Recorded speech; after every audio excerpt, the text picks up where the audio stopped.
Welcome to No Apologies. I'm Dana Lash. So he's off to one of the greatest starts of any president in history. So you can't blame the Biden administration for wanting to revel in all of their success. You know, spike the football, do a little touchdown dance in front of America.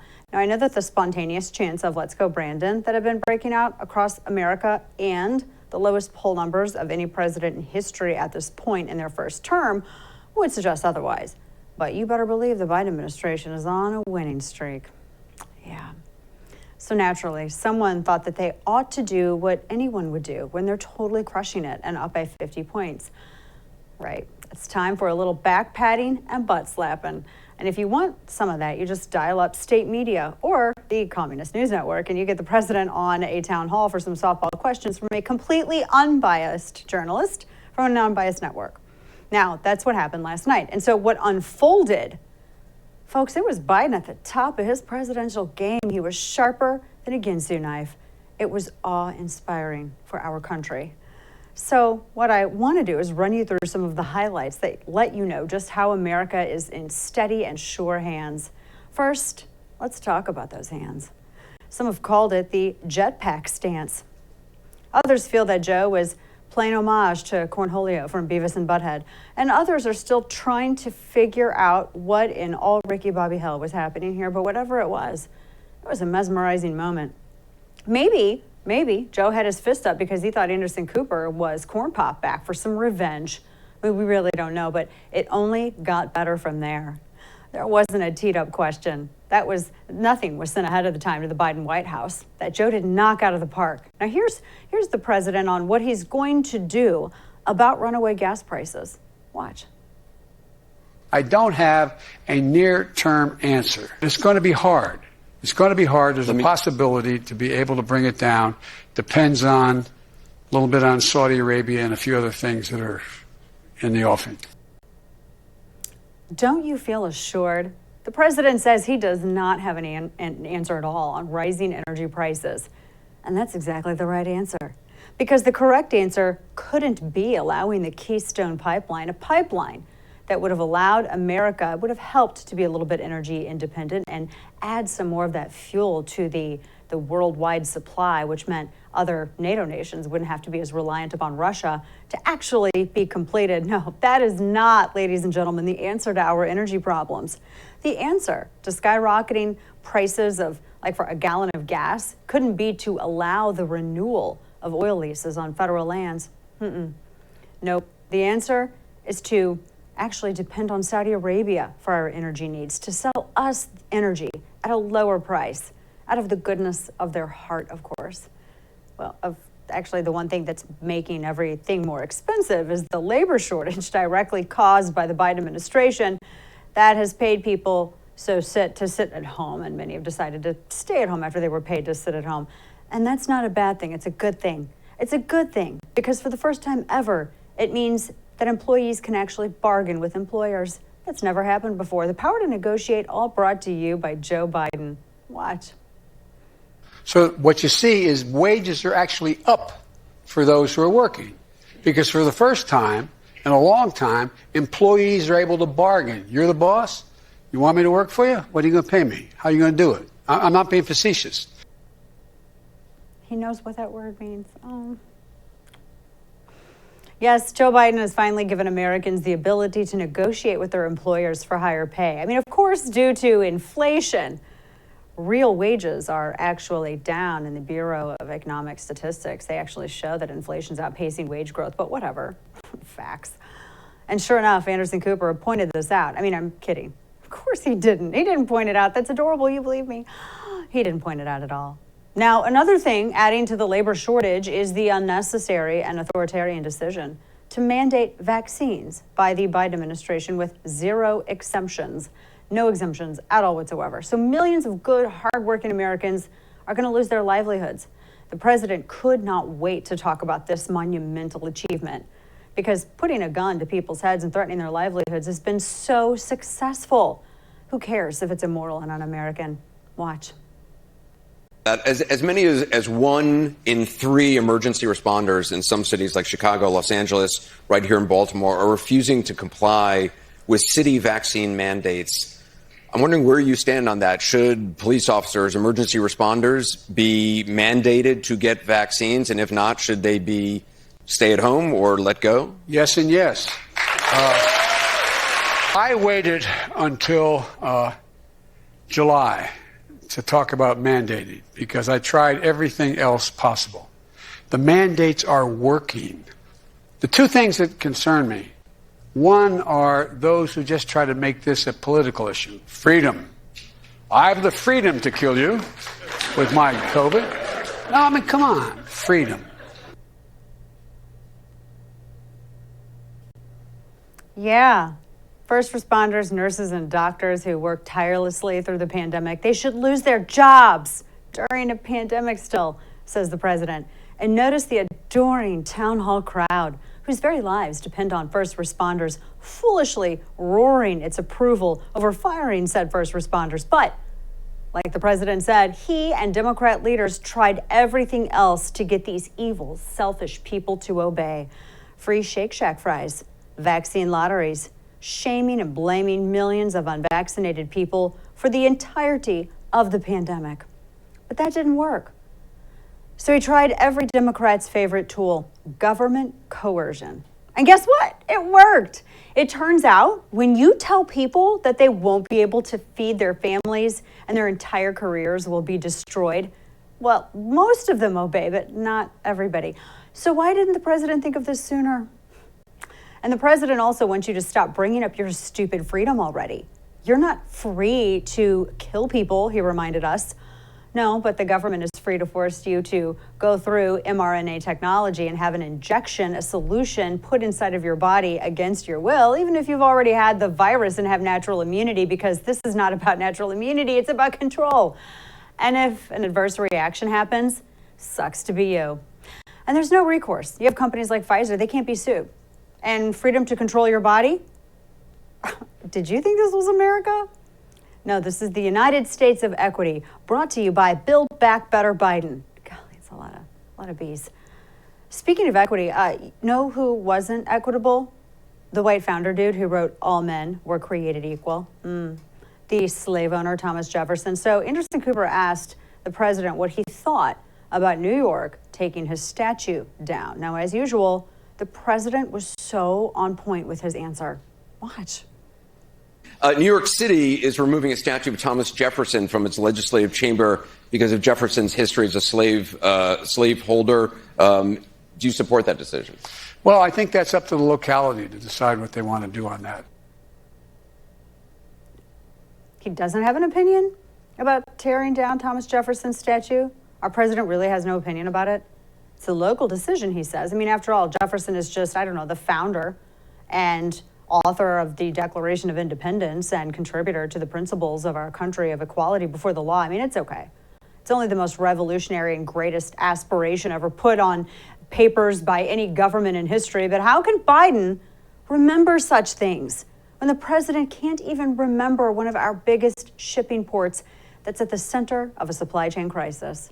So here is the president trying to remember. I mean, it's a very difficult name to remember. It's a little place in California called Long Beach.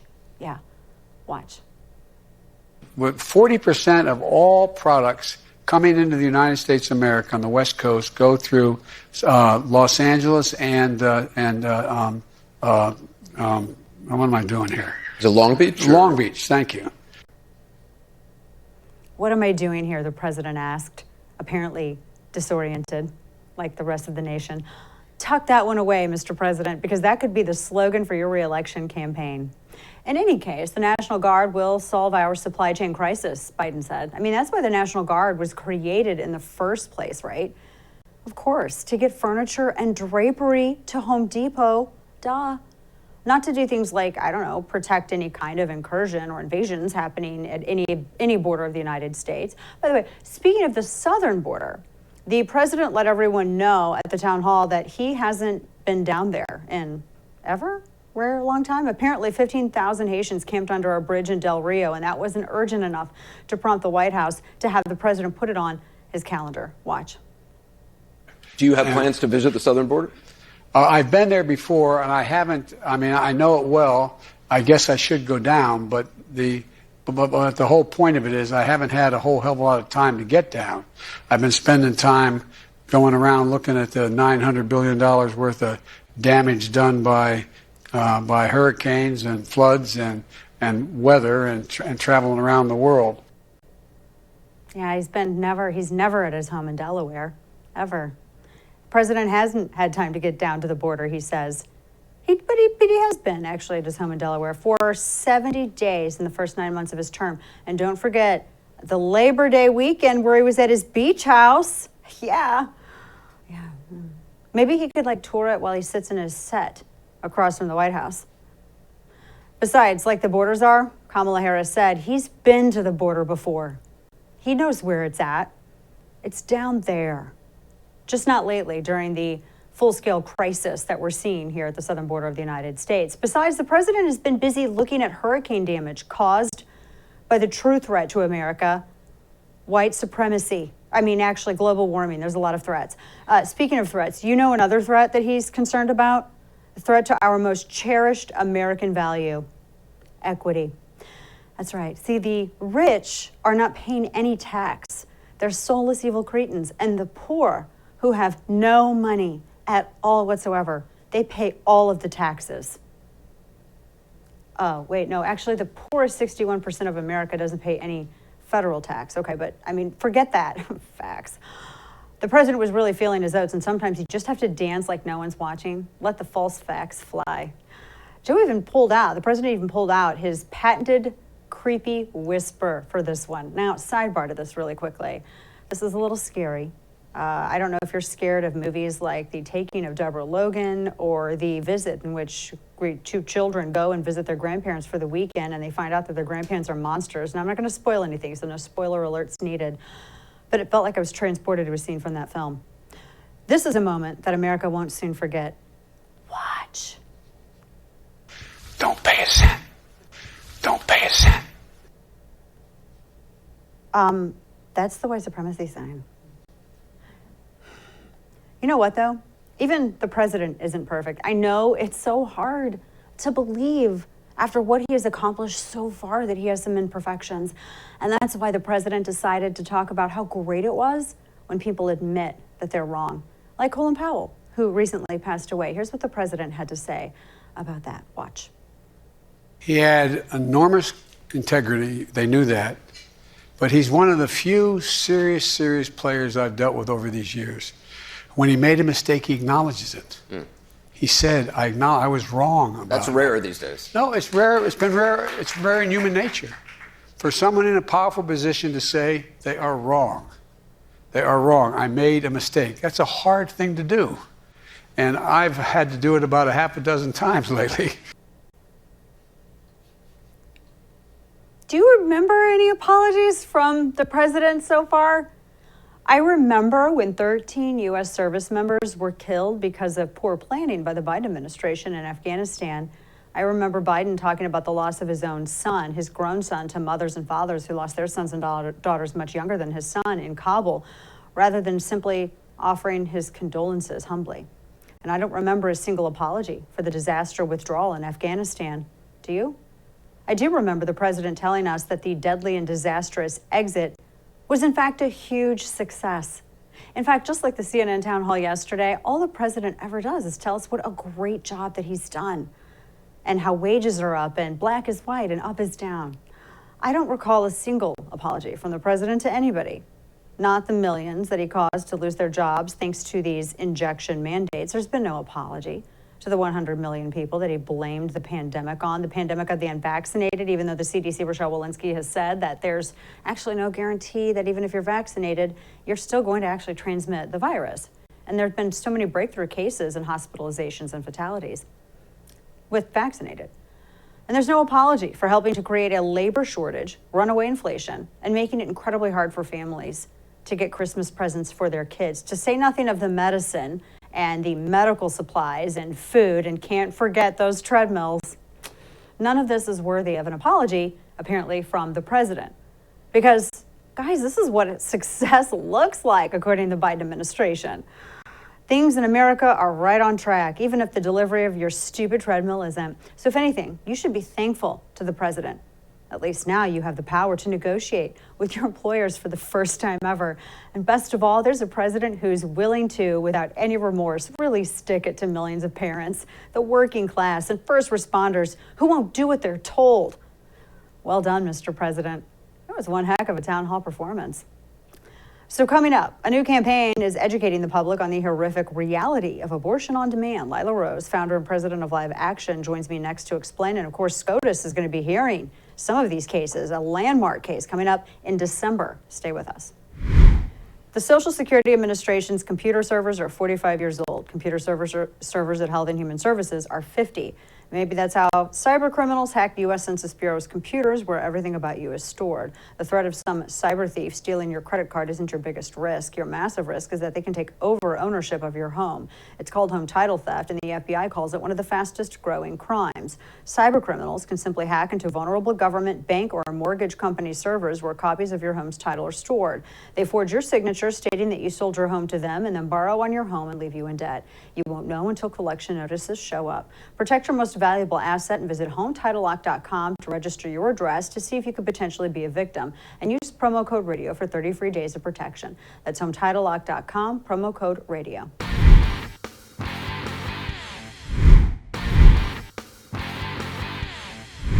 What are your thoughts about abortion? I think that the women should have the right to choose what they do with their bodies. I have to second that 110%. I'm pro-abortion. People should have the choice if they're not ready. Would you both support abortion all the way up to the moment of birth? Oh yeah, I do, yes. I have nothing against it, and I think, it's a right and a choice for people to exercise it. I personally wouldn't do it, but I wouldn't restrict anyone. Pro-choice, for sure. In one word, can you describe your thoughts on what you saw? Disturbing. Barbaric. Yeah. It's a form of just taking life and just throw it in the trash. That's too much for me. I have children. No, I don't think any kid, any baby, any infant, any fetus should go through that. No. That's not okay. That changes my opinion. The videos that you guys showed me has changed my mind. Seeing that was really sad. Goodness. See, there's been a very sanitized discussion of this. I don't know, maybe because people think that it's not right to talk about exactly what all of this procedure entails and what it actually does in polite society. But really, if you're making such a monumental decision, shouldn't you actually have that very unsanitized and very raw and basic factual discussion? Every day in America, there are 2,363 children whose lives are taken through abortion. Live Action has created the 2,363 campaign to help inform the public of the horrific reality of the abortion on demand industry, what this actually does, and to offer resources to ensure that children are protected. Joining me now to discuss this campaign and the upcoming fights headed to the Supreme Court, my goodness, December 1st is the Mississippi case, is Lila Rose, founder and president of Live Action and author of the book, Fighting for Life, Becoming a Force for Change in a Wounded World. Lila, thanks for joining me. Good to see you. Good to see you too. Those videos I always think are so powerful because these are people who have their minds pretty set. Their minds are made. They feel very informed about what they're being asked about. And I really think that that's something that's sold especially to a lot of young women, even before young women really fully realize what exactly that means. And they hear this mantra, they hear this slogan, and they say, yes, absolutely, this is what I would choose. I totally support that. And when people see the reality of this, there is a marked difference in their expression, their tone, genuine minds changed, right there in a span of minutes, because they, I think really for the first time, are exposed to truth.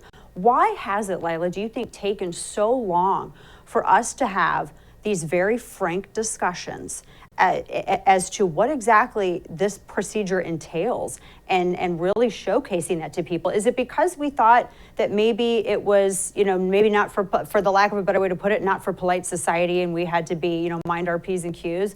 What did it take? Why did it take us so long?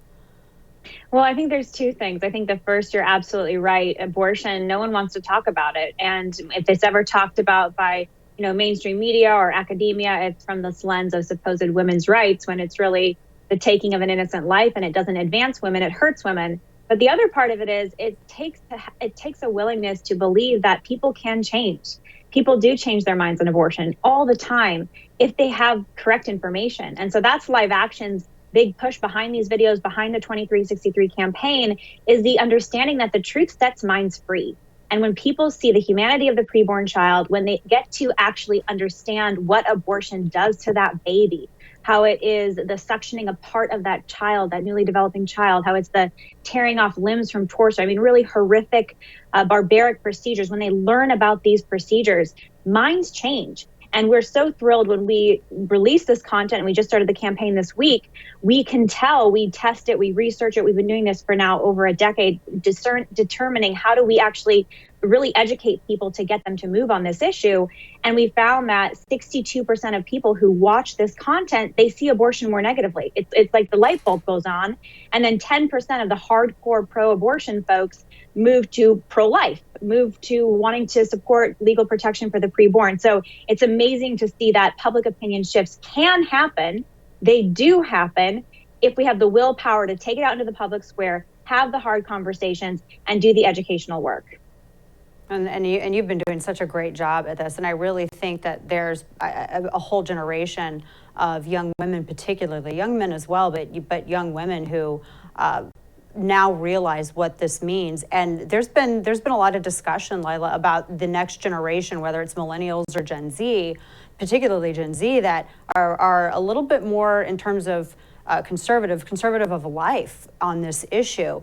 And maybe due to the reality of very frank discussion. What do you know about the trends and where the next generation's going? Yeah, so there's bad news and good news, depending on your vantage point. Millennials and Gen Z, particularly Gen Z, seem to be trending the typical left-wing ideology overall, except on abortion. They're remaining pretty much half and half on abortion, or we sometimes see a jump towards pro-life on abortion, and which is why, of course, we're focusing so much at Live Action on millennials and Gen Z, because we're up against, school systems that are pro-abortion, a whole Democratic Party that's pro-abortion, the prevailing party. We're up against news media, which is pro-abortion dominantly, entertainment media, which is dominantly pro-abortion. And so the fact that millennials are as pro-life as they are is really striking when you compare their positions on other political issues. It's like they're conservative, you could say, if you want to use those political labels on this issue, more than really any other social and most economic issues. So that's a really positive sign that the educational campaigns are working, but we got to keep them up, because it's an uphill battle. And you know this, Dana, you're being in such hostile media climates, there's so much opposition to the truth when it comes to human dignity, the value of the family. And that's why we need to get aggressive. And the 2363 campaign is millions of dollars, starting with 4 big cities, to saturate those cities with this message, so we can reach 90% of people, particularly younger people in those cities, to get them the education that's so desperately needed on abortion. I want to ask you about the Supreme Court cases here coming up, but one of the things too, and why I think this is so important that this movement is run by a young woman, and other young women are giving voice to it, because society, as you were mentioning, with media and with Hollywood, entertainment, A&E, women are told that they're empowered and that they are strong enough to make decisions, but apparently they're not empowered enough or strong enough to raise a child. Or deal with a circumstance that maybe perhaps they plan for later on in the future, but it's happening right now. And then, of course, young men are kind of absolved of responsibility.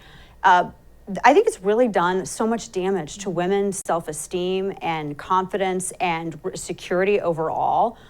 What can people do to push back on this? I mean, I realize having people be accountable for their behavior, and obviously choice before conception, but this damaging idea that women aren't actually strong enough to do what nature and their bodies intend. How do you respond to that and fight that in society? I mean, listen, our difference to men, what does it mean to be a woman? It means we have the potential to be a mother.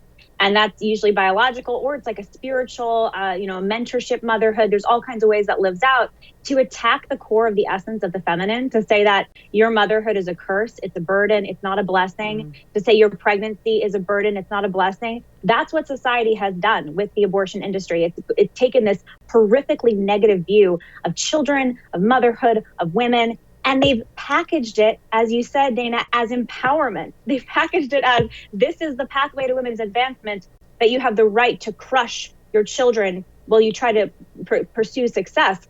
How dare they? How dare they tell us as women that we're not strong enough to embrace motherhood, to embrace vulnerable life and protect it, and also be strong and go out into the world and make our mark and make a difference. I mean, the real empowering message here is the pro-life message. And if you're a feminist today, if you believe in so-called women's rights, you're going to fight for the most endangered group of women, which are women in the womb, girls in the womb who are being killed every single day by the tens of thousands globally.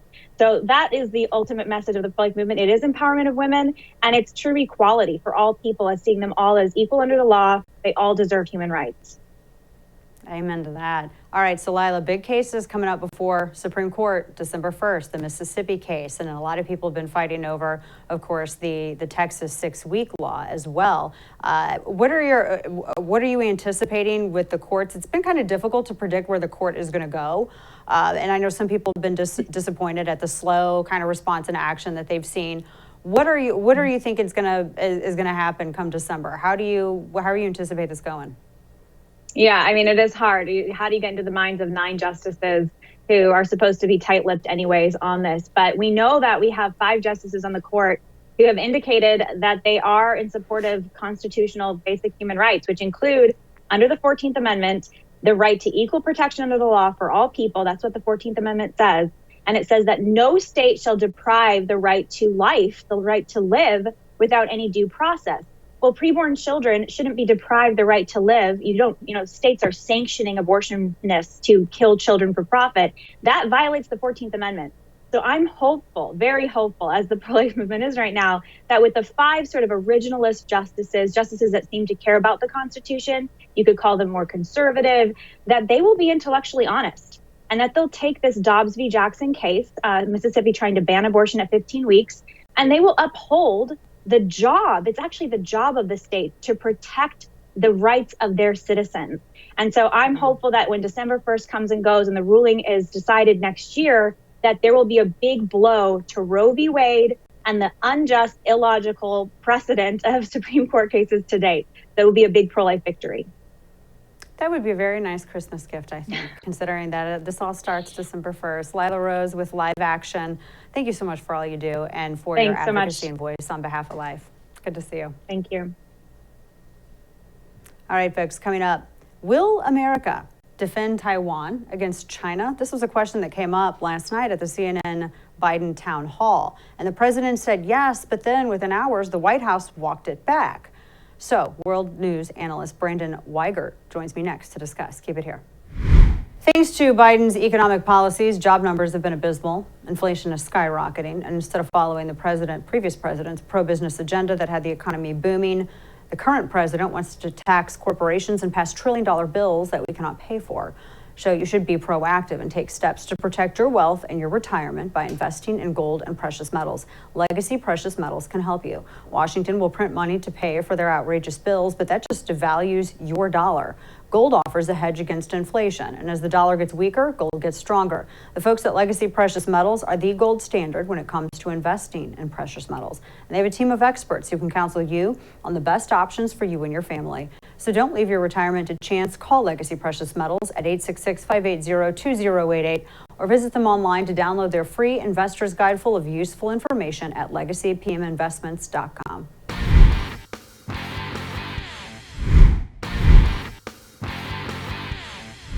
I've spoken and spent more time with Xi Jinping than any other world leader has. That's why you hear people saying Biden wants to start a new Cold War with China. I don't want a Cold War with China. I just want to make China understand that we are not going to step back. We are not going to change any of our views. So are you saying that the United States would come to Taiwan's defense if China attacked? Yes, we have a commitment to do that. So that's last night. President Biden, who, after making this comment, hours later, the White House walked it back to clarify his remarks, saying that he, quote, did not signify a change in policy, which has been strategic ambiguity.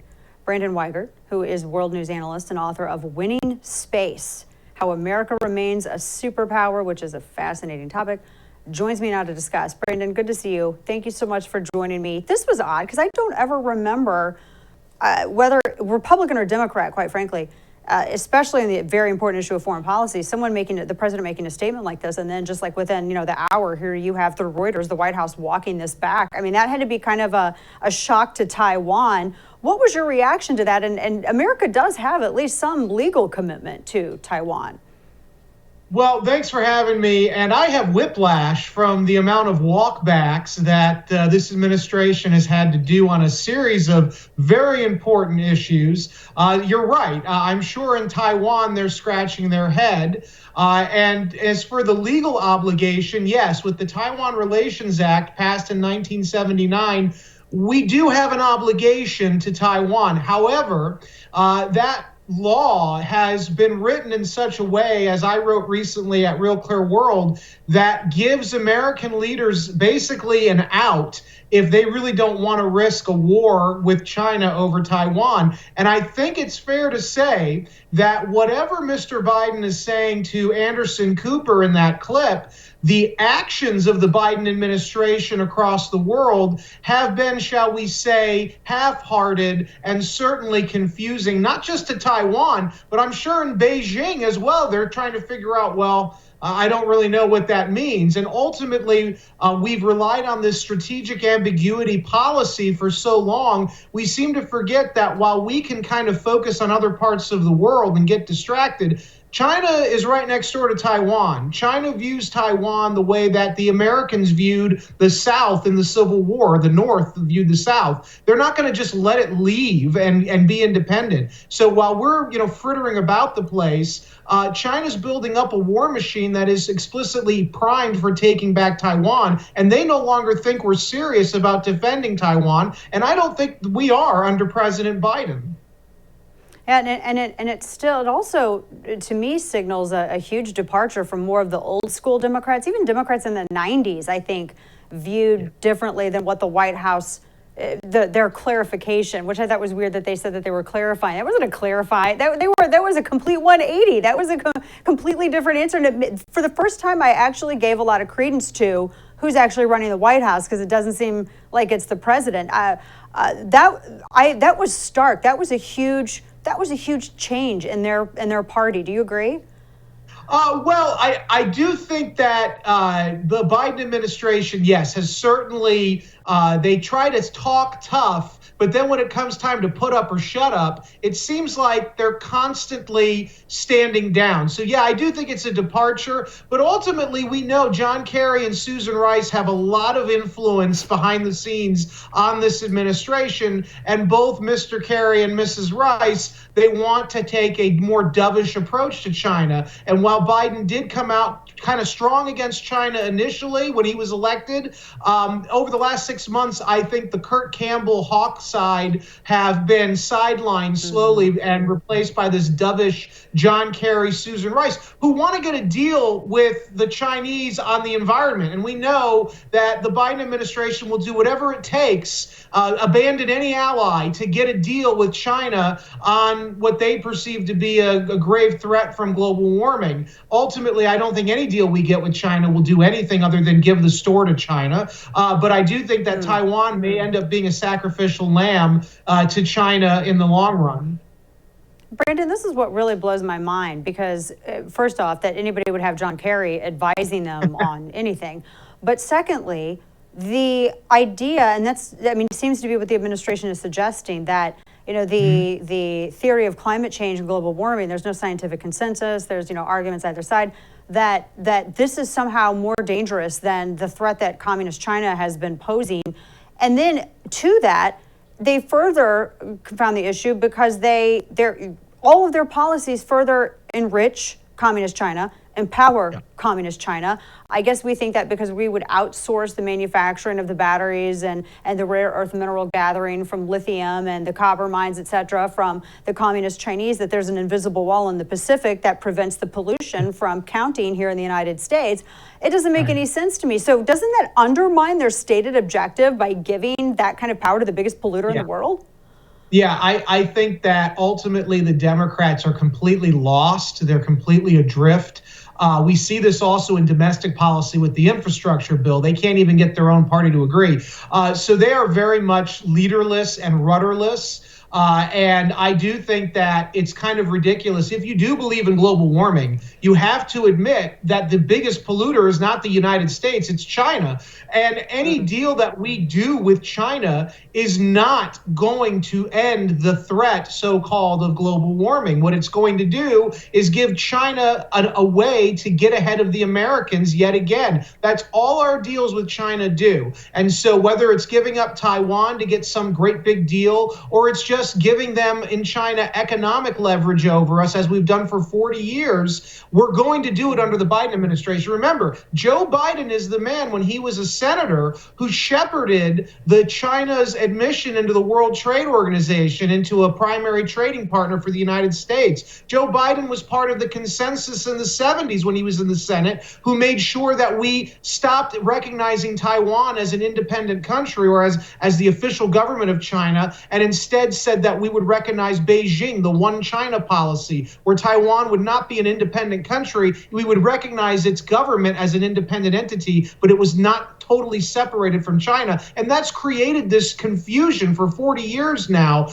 in the Indo-Pacific. And now it's coming to a head because China's going to call our bluff. Because I think Xi Jinping doesn't buy that Mr. Biden is going to do anything other than roll over for Beijing, which is a far cry from what he was getting from Mr. Trump during the last 4 years. Trump stood up to China. We have a guy now in Biden, unfortunately, who's just not doing the right thing anymore. Brandon, your book talks about the space race and dominating space as the next frontier, which I think this is a defense and security issue. And of course, this right on here talking about your book, just a few days ago, we had the news that China had tested not one, but two hypersonic missiles. And you had North Korea that fired apparently a rocket off of an underwater or off of a sub. That's a whole other issue. But these hypersonic missiles that were able to low orbit around the Earth, go around the Earth in low orbit. And then I see all these headlines. I can't believe people are just so forthright about it. Our defense officials going, oh, yeah, that was a shocker. Right. Took us by surprise. We don't know what we're going to do to counter it. I'm hoping that is a ruse. I'm praying that is a ruse, because otherwise, this is bad news. This is really bad. Right. So as you know, maybe you don't know, I worked in government for a while. I worked on the policy side, and I just 24 hours ago got back from Washington, D.C., talking to the Pentagon about hypersonic threat and sort of what's going on in the larger competition with us in China. And we have a very tall mountain to climb. The United States is not competitive as much as it used to be in these kind of intellectual or engineering pursuits. China's been catching up to us, and we see this now with the aforementioned hypersonic glide vehicle. China has the world's most advanced hypersonic testing facility. They can build larger prototypes, and with their mass production capabilities, economies of scale, they can mass produce these weapons at a far greater clip than what we can. Russia's also testing a version that's, I think, probably more sophisticated than what we've got. But the bottom line is we've lost a significant edge, and it's going to get worse because China for 30 years has thrown all of their money and time into building out their science, technology, engineering, and math capabilities, which is now leading to these real advances in military technology like the hypersonic vehicle. In the United States, we have no real defense against this weapon, not yet. And the test that we just tried to do in the last few days in response to the Chinese test was a failure. The U.S. military's answer to the hypersonic test that China just did not go as planned. We are behind. And unfortunately, I don't think our military right now is well matched for competing and beating China in this area. And eventually what will happen is China will build out this capability. They will no longer believe that we can defend ourselves. And if a crisis erupts over Taiwan or the South China Sea, you can bet that China will be inclined to use those systems in a direct attack on us, thinking that we can't protect ourselves. Maybe they can get a lucky knockout blow in and force us to negotiate away the world order. And with this president, maybe we will. Oh my gosh, that's a way to end a week. Wow, that's just terrifying. But hopefully, I mean, I know this is why things like elections matter so much and midterms matter so much. Author of Winning Space, which again, we'll have to talk about that as well. I'm sure we'll have more to talk about here in the weeks to come. Brandon Weichert, really appreciated having you on. We have to have you back. Thanks for having me. Of course. All right, folks, coming up, tragedy on a movie set has shaken up Hollywood and the country. I'll discuss after this. Big tech is taking advantage of us, and while they mine, sell, and remine our data because we've signed up to be a free product, they're counting their money and abusing our privacy. And if you think that your emails and your texts and your messages are private and safe from governments and hackers and corporations that want to make money off of you, I have a bridge to sell you. This is where Secure comes in. Secure's email platform is 100% private. It's Swiss hosted, doesn't have ties to the big tech companies in the United States, and with Secure, there isn't any data mining whatsoever, and that's what makes Secure different. When it comes to security and privacy, Secure is unmatched. And there's a reason that they built their company the way they did. So take a stand, take back your privacy. Use discount code DANA, and Secure will only cost you $7.50 a month for full access, which is nothing. Visit secure.com today, create your secure email address and account, and don't forget code DANA for 25% off for a whole year. That's secure, SEKUR.com, promo code DANA for 25% off.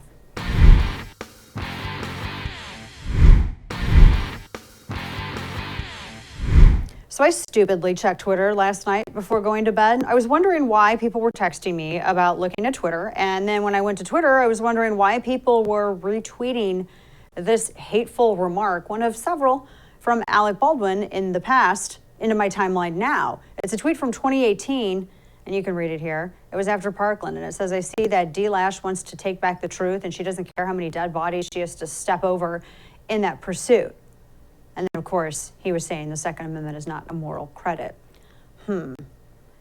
So, reckless and irresponsible and ridiculousness. There's a lot of that from the left and their anti-Second Amendment advocacy after Parkland.